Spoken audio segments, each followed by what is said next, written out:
It's me, Giant. Welcome back to another video. So, nag-mic tayo ngayon kasi it's kind of loud here. As in, hindi pala kind of, maingay talaga pagdating doon sa gitna. Pero ngayon, guys, ay nasa Bangkok, Thailand tayo. Specifically in Khao San Road. So, dito nagaganap yung mga nightlife ng mga tao at ng mga turista. So, ang gagawin natin for today's video is magtitikim tayo ng mga street food at ng mga exotic. So, base sa mga napapanood ko at sa iba kong mga nakikitang video, ang una talaga nila titry dito yung mga exotic. So, hindi ko alam kung magugustuhan ko siya, pero let's see. Kasama ko rin na ibang Team Choi at ang kapatid ko. So, let's go! Oh my God! So guys, nandito tayo ngayon sa bilihan ng mga sticky rice. Actually, nagkakalat sila dito sa street na to, pero ito yung napili natin kasi ito yung sinabi ni Adriel na masarap daw. So, ito siya. The best mango sticky rice and smoothie. Khao Ni Ma Mau. Joke lang. Hi ma'am, how much is this? 50 baht. So, sa isang ganito, base nga rin sa iba kong mga napapanood, ano daw, wag daw kakaligtaan ng mga fruit dito kasi sobrang fresh and matatamis. So, ayan, babayaran na natin. Wait lang. Nice, thank you. Okay, so titikman na natin ang, ito yung famous mango sticky rice nila. This is how it looks like. Ayan. Oh my God! Oh my gosh, guys, ang sarap! Ngayon, titikman natin siya with rice. Meron siyang rice crisp, ganon. Ang sarap nito! Oh my gosh! Para siyang malapit sa Pilipinas, yung mga kakanin. Girl, ang sarap nito.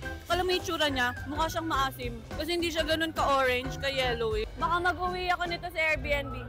Wow! So delicious! Until what time are you gonna be here? 2 a.m.? Okay. I'll buy later before I go home. Hi, are you still gonna cook this or this is already cooked? This is already cooked. This? Hindi niya ako naintindihan. Ano pa siya? Iba-barbecue. Okay, I'll buy one of this. One. What's this, sausage? Or hot? Sige, isa na rin. So, itong next natin ay para siyang iba-barbecue pa. Gigrill nga. Grilled chicken. So, yan. Hanap din tayo syempre ng panulak mamaya. Okay, so nakuha na natin yung mga ginrill. Meron siyang mga nilagay na ano to? Cabbage. Ang weird kasi meron siyang mga nilagay na ganito. May luya. Baka magluluto ka daw. Pangluto pala siya. Okay, so titikman na natin to ng mabilisan lang. Ayan. Hindi ko alam kung anong tawag pero feeling ko pork siya or chicken. Parang siyang pork to pork. Sarap. Tignan nyo. Lambot. Lambot. Talaga ba? Masarap? Masarap yung timpla niya. Talaga ba? Hello, what? Sarap. Lambot? Diba? Ano masasabi nyo? Sobrang lambot nung Kakaiba sa malasa. Kakaiba siya sa normal na barbecue sa Pilipinas. Parang siyang kusino, no? Oo, parang ganon. So, ang sarap niya kasi malambot siya, melts in your mouth. Hindi mo na ganon kailangan ngunguyain. So, next, itatry natin tong parang kanina, parang golden coin sa Singapore, no? Ano to? Grabe! Street food siya, pero grabe quality niya. 170 baht lahat to. Parang 3, 4. 4 na barbecue stick, 170 baht. Parang ngayong kinain. Parang golden coin, no? Chicken siya eh. At saka mas malambot siya. Nag-ano ka ba kanina? Nagko-comment ka ba? Kahit mabilis ang comment lang. Masarap! Mabilis nga. Hindi, makakalasa lang nung kanina. Hindi lang siya matigas. Oh, yun kasi parang ano yung flat. Guys, kalasa siya nung natikman namin kanina sa Singapore. Gold coin yung ano eh, pangalan ng food mismo eh. Uy, ang dami pala niya. Parang 5 pala yung pagkain. So, last 2 doon sa grilled eme. Okay naman. Para siyang longganisa, pero ibang type ng longganisa. Ito yung itsura niya, guys. Parang pag ganito, parang siyang embutido. Oo. Parang ang longganisa. Longganisang vegan ba yun? Vegan lang ganisa, no? Hindi. Ang vegan kasi di ba parang mag-garlic. Mabawang. Hindi ko alam, hindi ko ma-identify. Mabawang. Okay Hindi pa siya luto. Iba ganun talaga. Lagay mo siya. Okay, last but not the least. Hindi ko alam kung naintindihan ako kanina ni ate kasi tinatanong ko siya kung sausage ba to. Gumanon lang siya. So, malalaman natin. Masarap siya pero hindi ko alam kung ano siya. Tignan mo nga.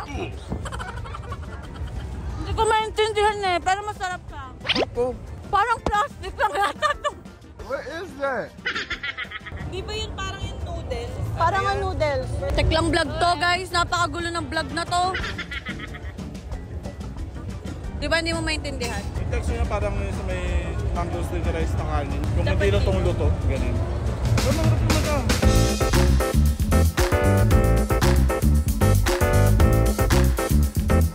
Okay, so ito na po ang ating mga exotic food. Meron tayong palaka. May uod na manipis, na maliit, at saka uod na malaki at mataba. Meron tayong cricket ba to, kung ano man siya. Uy, grabe, parang napapanood ko lang to sa mga video. Ngayon, titikman ko na siya. So, isa-isahin ko muna. Yung iba, isang piraso lang. Let's go and try this.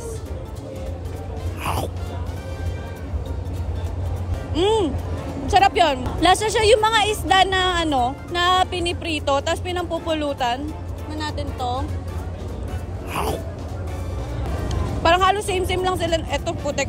Tikman natin tong palaka ngayon. Mamaya na yung ano, verdict ko sa dulo.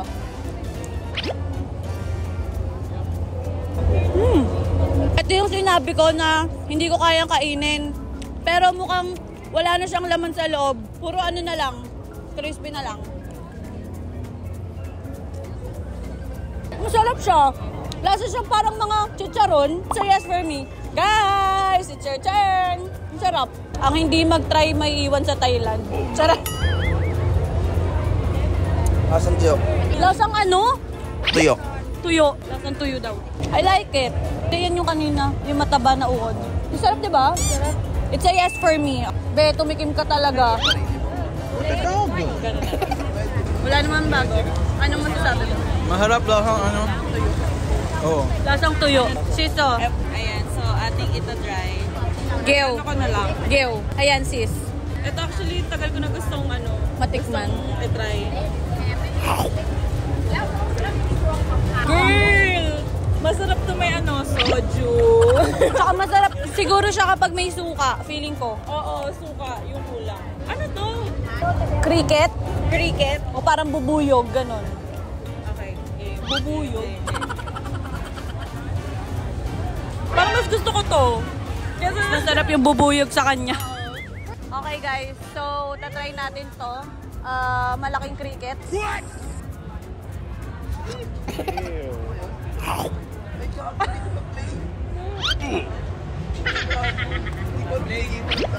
Hindi ko gusto. Para siyang may something baka spices yun. Pero parang hindi ko gusto yung spices na yun. Okay na ako. Okay, so itatry din natin ito. Ayan, ini-sprayan pa nila. Feeling ko vinegar siya or something na para magpalasa lalo. Pwedeng toyo. Okay. Thank you. Pepper. Alright. Scorpion na may pepper.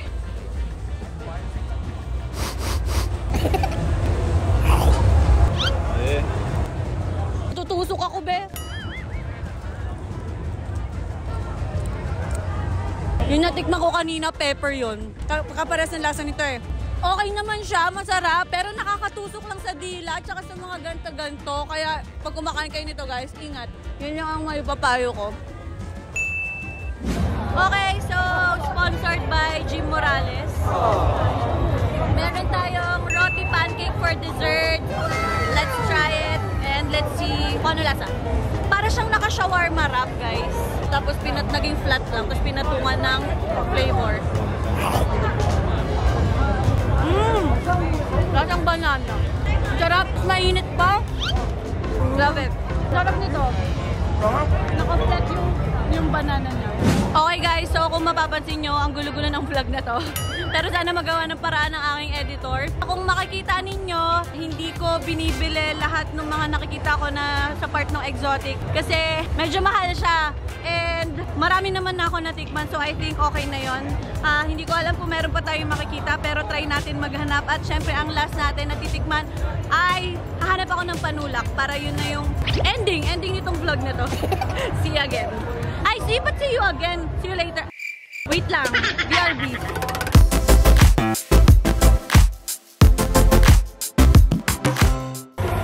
Guys, ito yung isa sa pinakamalupit na bar na nakita ko. Pati kanina, look.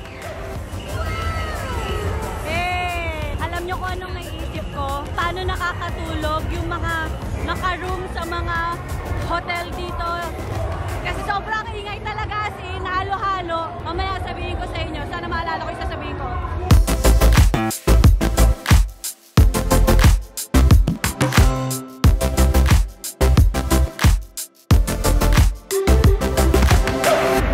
Alright guys, for our final taste test here sa mga street food dito sa Causan. Siyempre, may mga pinambara sa lalamunan. Wala natin ng panulak siya. So, bumili ako ng fresh coconut para maging healthy tayo for today's video. Okay, let's try. Is this for real? Real. Girl, ang sarap! Oh my gosh, guys! Sobrang sarap ng buko dito. Hindi fake news yung mga fruits na matatamis. Fresh lang yun, as you can see. Dito kinat ni Kuya. Tapos, oh my gosh, para siyang nilagyan na ng sugar, pero wala siyang kahit anong asukal. Napakasarap. Tapos, 50 baht siya. So, it's a yes for me. Sobrang, sobrang swak siya para sa pinaka-last nating tinikman sa gabing ito. So, guys, we are done with our street food / exotic food experience. So, masasabi ko lang, grabe, iba talaga yung mga pagkain dito sa Thailand. Lalo yung mga prutas nila. Hindi siya talaga joke lang na matamis. As in, literal, sobrang fresh. At yung kanina sa mga bar na sinasabi ko sa inyo, walang close na bar dito. Kung meron man, sobrang konti. Lahat halos ay public. So, kung maririnig ninyo, feeling ko hindi kasi naka-mic ako. So, ano siya, yung mga music, halo-halo. As in, sobrang buhay. Kahit pa, ngayon medyo wala ng tao pero pagdating doon sa gitna, since puro mga bar, ayan, ang ingay pa din talaga. Sobrang saya kasi magwa 1:30 na ng madaling araw. And napansin ko lang din na hindi ganon kalaki or kamahal yung mga bilihin dito. Para to sa mga tipid tips, kaya kung gusto ninyong makamura pag pumunta kayo dito, ang kainin nyo lang po sa mga street